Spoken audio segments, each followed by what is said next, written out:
اللہ الرحمن الرحیم الحمد للہ والصلاة علی اہلہا۔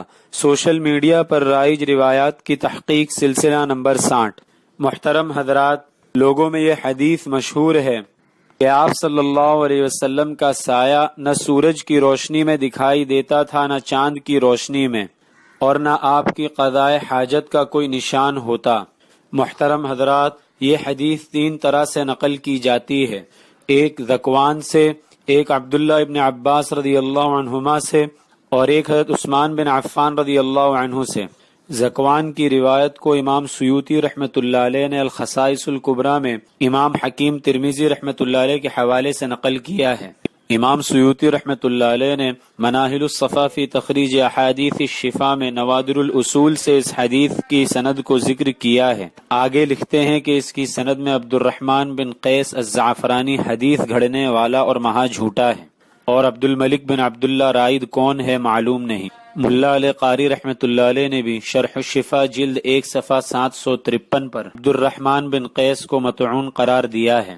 عبداللہ بن احمد بن حنبل رحمہم اللہ العلل و معرفت الرجال جلد 1 صفحہ 384 پر لکھتے ہیں، میں نے اپنے والد سے عبد الرحمن بن قیس کے بارے میں پوچھا تو انہوں نے کہا کہ اس کی کوئی حیثیت نہیں ہے، اس کی حدیثیں چھوڑ دی گئی ہیں۔ حافظ عقیلی نے الضعفاء الکبیر میں اور حافظ محمد بن طاہر مقدسی نے امام احمد بن حنبل کے قول ہی پر اکتفا کیا ہے۔ خطیب بغدادی رحمۃ اللہ علیہ تاریخ مدینہ السلام میں لکھتے ہیں کہ امام عبد الرحمن ابن مہدی اور امام ابو زرعہ رازی نے عبد الرحمن بن قیس زعفرانی کو جھوٹا قرار دیا ہے۔ علامہ ذہبی نے بھی المغنی فی الضعفاء میں یہی کہا ہے۔ ابن حبان رحمۃ اللہ علیہ المجروحین جلد 2 صفحہ 59 پر لکھتے ہیں کہ یہ سندوں میں ہیر پھیر کیا کرتا تھا، اور یہ تنہا مضبوط راویوں سے ایسی حدیثیں نقل کرتا تھا جو ان مضبوط راویوں کی روایات سے الگ ہوتی تھیں۔ اس کے علاوہ امام بخاری، امام مسلم، حافظ ابو نعیم اصفہانی اور کچھ اور محدثین نے بھی اس پر کلام کیا ہے۔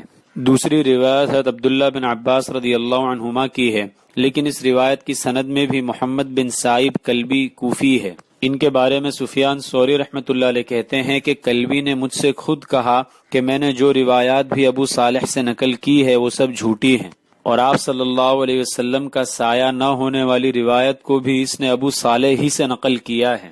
ابن حبان نے امام ابو حاتم کا قول نقل کیا ہے کہ محمد بن سائب کلبی کی روایات میں جھوٹ اس قدر صاف ہے کہ اس کے احوال کی تفصیل میں جانے کی ضرورت ہی نہیں۔ حافظ جوزجانی، حافظ زائدہ، حافظ سلیمان تیمی اور امام لیث نے اسے مہا جھوٹا قرار دیا ہے۔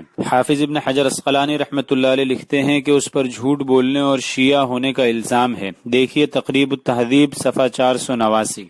تیسری روایت حضرت عثمان رضی اللہ تعالیٰ عنہ کی ہے، جس کو امام ابو البرکات عبداللہ بن احمد نصفی نے اپنی کتاب مدارک التنزیل و حقائق التاویل میں سورہ نور کی آیت افک کے تحت ذکر کیا ہے۔ یہ ایک طویل حدیث ہے جس میں یہ ہے کہ اللہ تعالیٰ نے آپ صلی اللہ علیہ وسلم کا سایہ زمین پر پڑنے نہ دیا تاکہ اس پر کسی کا قدم نہ پڑے، لیکن جاننا چاہیے کہ یہ روایت انہوں نے بغیر کسی سند کے ذکر کی ہے۔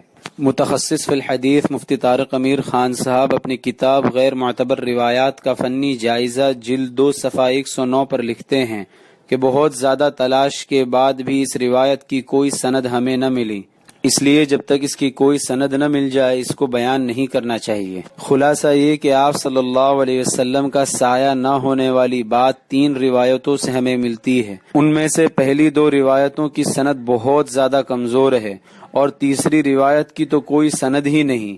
اس کے برخلاف امام احمد بن حنبل رحمۃ اللہ علیہ نے ایک حدیث اپنی مسند میں ذکر کی ہے جس سے صاف معلوم ہوتا ہے کہ آپ صلی اللہ علیہ وسلم کا بھی سایہ تھا۔ وہ حدیث کچھ اس طرح ہے کہ ایک سفر میں حضرت صفیہ رضی اللہ تعالیٰ عنہ کا اونٹ بیمار ہو گیا۔ حضرت زینب کے پاس ایک زائد اونٹ تھا۔ آپ صلی اللہ علیہ وسلم نے ان سے کہا کہ صفیہ کا اونٹ بیمار ہے، اگر تم اپنا ایک اونٹ اسے دے دو۔ اس پر حضرت زینب رضی اللہ تعالیٰ عنہ نے کہا کہ میں اس یہودیہ کو اونٹ دوں۔ اس پر آپ صلی اللہ علیہ وسلم ناراض ہو گئے اور کچھ مہینوں تک حضرت زینب کے پاس نہیں گئے۔